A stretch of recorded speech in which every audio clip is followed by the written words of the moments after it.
Assalamualaikum warahmatullahi wabarakatuh. Apa kabar semuanya? Sehat semua? Hari ini kita akan bertemu kembali anak-anak sekalian. Hari ini kita akan melanjutkan materi bab 3. Minggu lalu kamu sudah mengikuti yang namanya penilaian tengah semester. Mudah-mudahan penilaian tengah semester nanti menjadi pelajaran buat kamu untuk melihat bagaimana kemampuan kamu dalam mengerjakan soal. Nah, ini pada bagian ini atau bab ini merupakan bab terakhir untuk materi pada semester ganjil ini. Nah, Ibu harapkan sebagai gambaran dalam hal ini pada materi ini nanti ada beberapa hal yang kita ingin dapatkan ketika kamu setelah menyelesaikan bab ini, belajar menghayati yang namanya nilai kesejarahan, terus mendukung kesejarahan perumusan dan pengesahan undang-undang, bagaimana kita menganalisis sejarah perumusan dan mendemonstrasikan perumusan kesejarahan, perumusan dan pengesahan negara Republik Indonesia tentang yang namanya undang-undang. Nah, hari ini kita akan membahas perumusan dan pengesahan Undang-Undang Dasar Negara Republik Indonesia menjadi nanti sebuah pedoman atau menjadi sebuah undang-undang.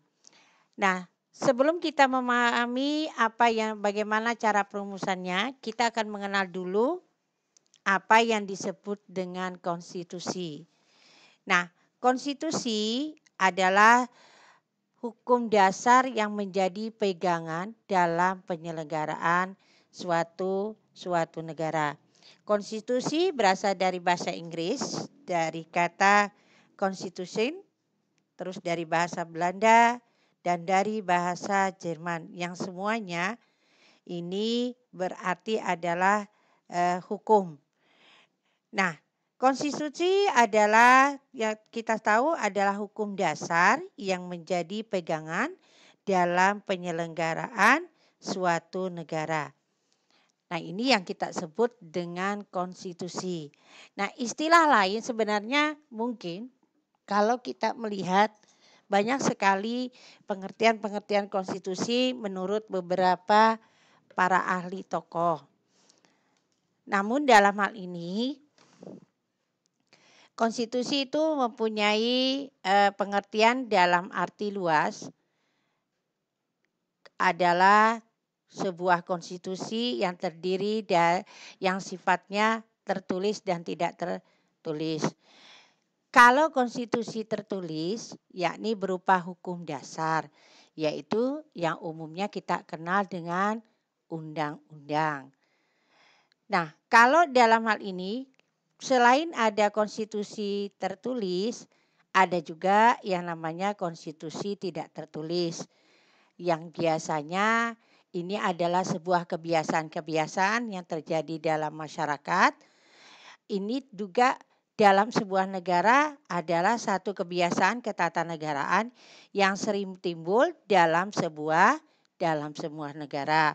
Nah, konstitusi yang tidak tertulis kita sebut dengan konvensi. Contohnya apa? Contohnya MPR mengambil keputusan berdasarkan musyawarah untuk mufakat. Nah, jadi kita dapat simpulkan bahwa undang-undang dasar termasuk bagian dari yang namanya konstitusi. Nah, kemudian dalam arti sempit, konstitusi dalam arti sempit itu adalah hukum dasar tertulis, yakni undang-undang dasar. Nah, undang-undang dasar itu memberikan kita panduan tentang bagaimana pemerintah akan dibentuk, bagaimana para pemimpin itu dipilih, dan apa saja kedudukan lembaga-lembaga negara dan hak dan kewajiban negara. Nah, anak-anakku sekalian, mengapa Undang-Undang Dasar menjadi pegangan dalam penyelenggaraan pemerintahan? karena ini merupakan satu sistem hukum nasional yang juga menjadi sebagai dasar dalam pelaksanaan pemerintahan. Nah, sebagai negara yang merdeka, yang berdemokrasi, bangsa Indonesia punya yang namanya Undang-Undang Dasar, yakni sesuai dengan Undang-Undang pada pasal 1 ayat 2. Apa bunyi dari undang-undang itu sendiri anak-anakku sekalian? Pasal 1 ayat 2 berisi kedaulatan berada di tangan rakyat dan dilaksanakan menurut Undang-Undang Dasar. Nah, bagaimana perumusan Undang-Undang Dasar itu dilakukan? Nah, Undang-Undang Dasar Republik Indonesia yang ditetapkan oleh PPKI pada tanggal 18 Agustus, Undang-undang ini bernama Undang-Undang Dasar Negara Republik Indonesia 1945 atau yang kita sebut, yang kita sering singkat dengan UUD 1945. Nah, dari penjelasan itu kita dapat memahami bahwa kedaulatan dipahami dilaksanakan berdasarkan undang-undang yang menjadi pedoman dan norma hukum di bawahnya. Nah, kita akan melihat bagaimana proses perundang-undangan di Indonesia atau sejarah dari yang namanya perumusan perundang-undangan. Nah, sebelumnya kita akan melihat apa sih fungsi dari konstitusi. Nah, fungsi daripada konstitusi itu sendiri adalah pertama, dia sebagai sumber hukum tertinggi, dalam artian tidak ada lagi undang-undang yang tertinggi atau tidak ada lagi hukum yang tertinggi selain yang namanya Undang-Undang Dasar 1945. Nah, kemudian selain daripada itu, fungsinya sebagai alat untuk membatasi kekuasaan penyelenggara negara. Nah, dalam hal ini maksudnya diberi gambaran bahwa di dalam penyelenggaraan pemerintahan itu di dalam undang-undang semua ada yang diatur tentang bagaimana peran, terus fungsi dan apa saja wewenang dari yang namanya seorang presiden atau seorang menteri yang dalam hal ini kita kategorikan sebagai pejabat pemerintahan. Nah, selain itu, fungsi yang namanya konstitusi sebagai pelindung hak asasi manusia dan kebebasan rakyat di dalam suatu negara. Nah, sebagai piagam lahirnya juga berfungsi sebagai piagam lahirnya suatu negara. Kemudian sebagai sarana untuk mengendalikan masyarakat, sebagai simbol persatuan rakyat suatu negara, dan sebagai rujukan identitas dan lambang negara.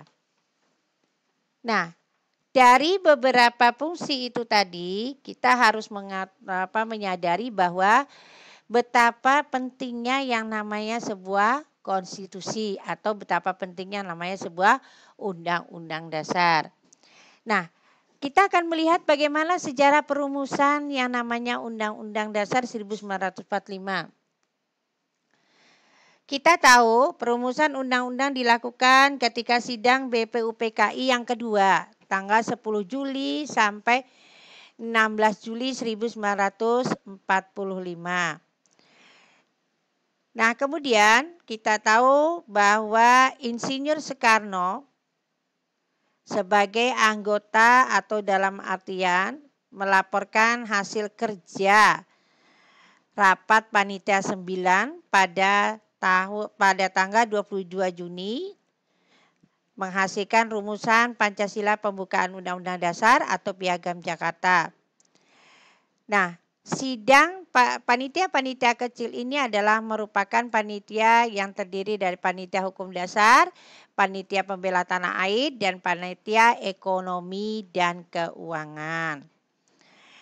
Nah, sidang sidang selanjutnya tanggal 11 Juli pada sidang diputuskan untuk membentuk yang namanya panitia kecil tadi. Panitia disebut dengan panitia perancang undang-undang, diketuai oleh Insinyur Soekarno. Anggotanya terdiri dari beberapa, diantaranya ada Maramis, ada Otto Iskandar-Dinata, kemudian ada masih banyak yang lainnya. Nah, perancang undang-undang ini disempurnakan tata bahasanya oleh panitia penghalus bahasa namanya, yang terdiri atas Husein Jayadiningrat, Haji Agus Salim, dan Dr. Mr. Supomo.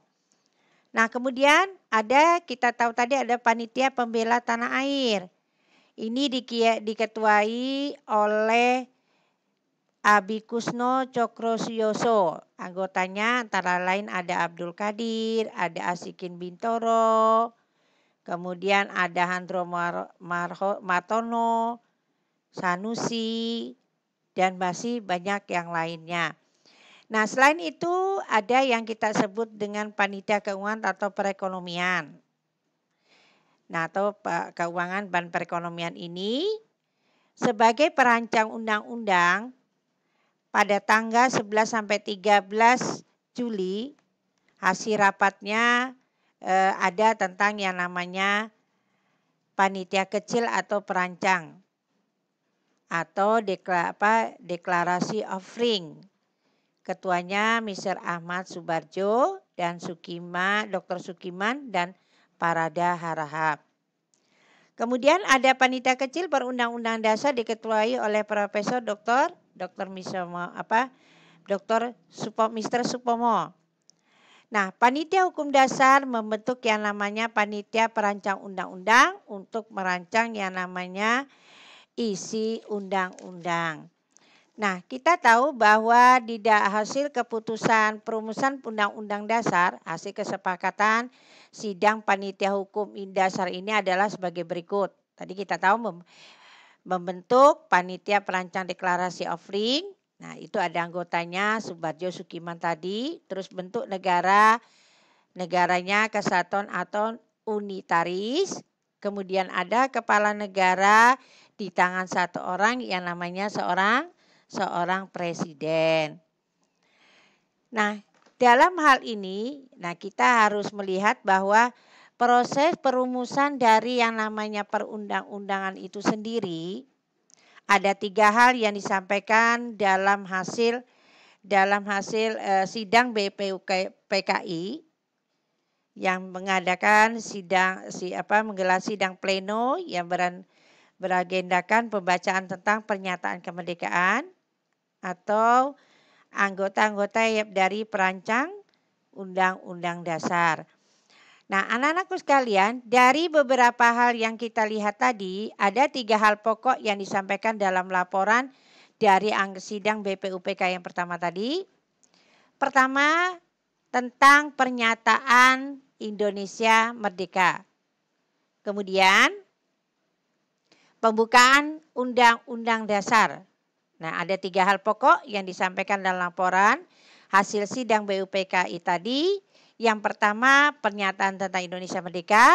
Yang kedua, pembukaan Undang-Undang Dasar. Dan yang ketiga, batang tubuh Undang-Undang Dasar yang kemudian dinamakan sebagai Undang-Undang Dasar. Apa saja isinya? Nah, isi dari batang tubuh itu sendiri, batang tubuh di sini adalah batang tubuh dari Undang-Undang Dasar. Yang isinya meliputi wilayah negara Indonesia sama dengan bekas wilayah Hindia Belanda dahulu. Ditambah dengan daerah yang namanya Malaya, Borneo Utara atau sekarang wilayah Sabah dan wilayah Sarawak di negara Malaysia. Kemudian bentuk negara Indonesia dinamakan dengan bentuk negara kesatuan. Kemudian bentuk pemerintahan Indonesia adalah yang kita kenal dengan Republik. Kemudian bendera nasional Indonesia adalah sangsaka merah putih. Nah, terakhir dari batang tubuh dari undang-undang itu sendiri terdiri bahasa nasional yang kita miliki adalah bahasa Indonesia. Nah, rancangan undang-undang yang berjumlah 42 pasal, 5 pasal diantaranya aturan dinamakan dengan aturan peralihan dengan keadaan perang dan 1 pasal mengenai aturan tambahan. Nah, ini adalah hasil laporan sidang BPUPKI yang kedua yang dihasilkan. Nah, pada tanggal 15 Juli, BPUPKI kembali menggelar sidang dengan agenda pembahasan rancangan undang-undang dasar selanjutnya. Nah, sebagai Ketua Perancang Perundang-undang Dasar, Dr. Supomo akan memberikan atas naskah undang-undang itu sendiri. Nah, tanggal 16 Juli 1945 dengan suara bulat, naskah Undang-Undang Dasar diterima dalam sidang BPUPKI. Selain itu, usulan panitia keuangan dan panitia pembela tanah air diterima. Dan akhirnya tugas BPUPKI pun berakhir. Nah, dari beberapa penjelasan tadi bagaimana sejarah pengesahan undang-undang itu sendiri, kita dapat mengambil kesimpulan betapa pentingnya yang namanya sebuah konstitusi bagi suatu negara yang sudah merdeka. Karena dengan konstitusi ini diharapkan masyarakat Indonesia pun memahami dan menghargai tentang yang namanya hak dan kewajiban negara dan juga bagaimana menjaga namanya hak asasi manusia. Nah, demikian penjelasan Ibu anak-anakku sekalian. Sebelum Ibu tutup, Ibu harapkan apa yang Ibu sampaikan hari ini dapat kamu dengarkan dengan baik, simak dengan baik. Sebelumnya, mari kita berdoa bersama-sama. Berdoa dimulai. Berdoa selesai. Demikian dari Ibu, tetap jaga kesehatan. Karena kesehatan adalah sesuatu hal yang lebih penting. Demikian, Assalamualaikum warahmatullahi wabarakatuh.